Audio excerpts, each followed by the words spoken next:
Assalamualaikum warahmatullahi wabarakatuh. Pembelajaran ekonomi untuk kelas 11 IPS semester ganjil dimulai dari KD yang pertama, yaitu KD 1 tentang pendapatan nasional. Nah, nanti di mana pendapatan nasional ini terdiri dari 4 materi. Materi yang pertama yaitu tentang pengertian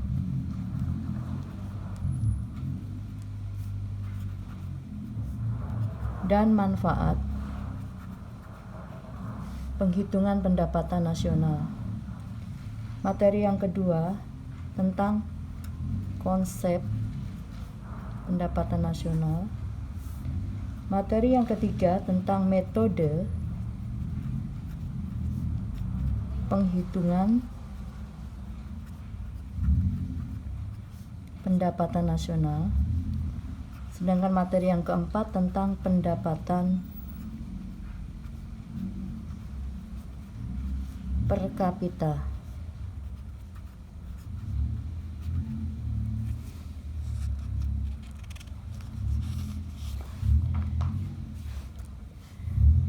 Untuk materi yang pertama kita pelajari yaitu tentang pengertian pendapatan nasional dan manfaat penghitungan pendapatan nasional. Oke, kita mulai dari pengertian pendapatan nasional. Yang dimaksud dengan pendapatan nasional adalah seluruh pendapatan yang diterima oleh seluruh anggota masyarakat atau seluruh RTK dalam suatu negara dalam kurun tertentu dan biasanya dalam waktu 1 tahun. Dari pengertian tersebut mengandung 3 pengertian, yaitu kesimpulannya adalah 1. Produksi nasional.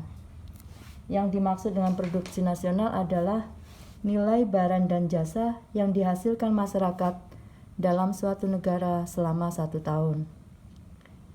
Yang kedua adalah pengeluaran nasional. Yang dimaksud dengan pengeluaran nasional itu adalah pengeluaran yang digunakan untuk membeli barang dan jasa. Yang ketiga, pendapatan yang diterima oleh pemilik faktor produksi. Materi yang kedua tentang manfaat penghitungan pendapatan nasional. Jadi manfaat penghitungan pendapatan nasional ini ada beberapa, di antaranya 1.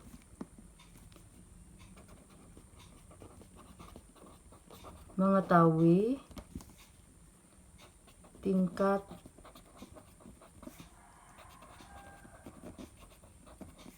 kemakmuran suatu negara. Manfaat yang kedua bisa digunakan untuk mengevaluasi kinerja perekonomian dalam skala tertentu.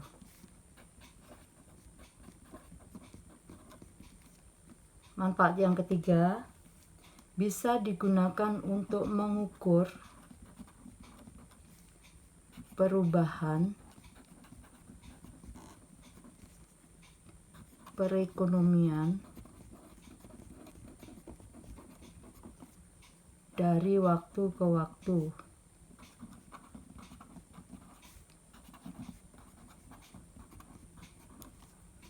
Berikutnya yaitu bisa digunakan untuk membandingkan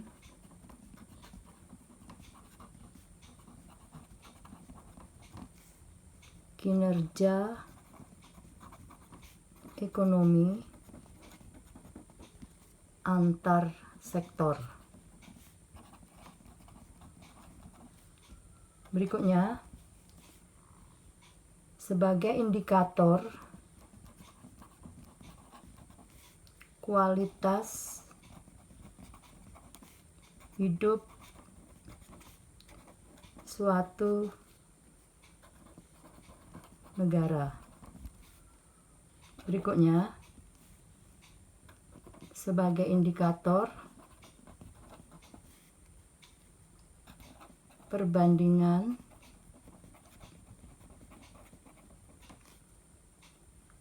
kualitas, standar hidup suatu negara dengan negara lain.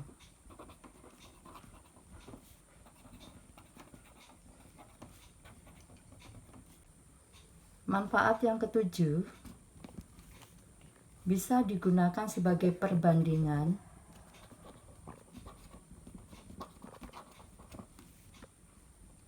ekonomi dari waktu ke waktu. Berikutnya, yang ke-8 bisa digunakan sebagai perhitungan pertumbuhan ekonomi antar negara. Manfaat yang terakhir yaitu yang ke-9 bisa digunakan sebagai indikator perbandingan kinerja ekonomi antar negara. Demikianlah pembelajaran kita yang pertama. Sampai berjumpa lagi pada pembelajaran berikutnya. Sekian, terima kasih. Assalamualaikum warahmatullahi wabarakatuh.